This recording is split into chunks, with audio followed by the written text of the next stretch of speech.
Welcome to Happy Tummy with Annalie. Hello mga ka-Happy Tummy, for today's video magluluto tayo ng nilagang baboy. So ito yung mga ingredients natin. Pork, cabbage, tanglad or lemongrass, red bell pepper, red onions at ang ating luya or ginger. So ang una natin gawin mga ka-Happy Tummy, isalang lang natin sa mahinang apoy ang ating mga pork at nilagyan natin ng kunting asin at hintayin natin itong mag-dry before tayo mag-add ng luya at saka water.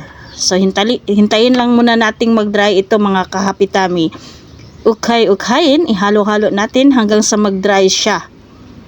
So nilagyan natin ng asin itong pork natin mga ka-Happy Tummy ha. So pag ganyan naka-dry, i-add na natin ang ating mga luya or ginger. Tapos mag-add na tayo ng water mga ka-Happy Tummy.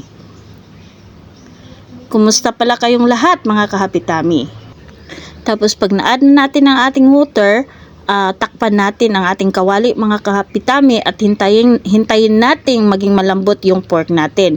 Pag malambot na ang pork, mag-finalize na tayo sa ating timpla mga ka-Happy Tummy. So ako nag-add ako ng konting asin at saka konting chik, alam nyo na yan.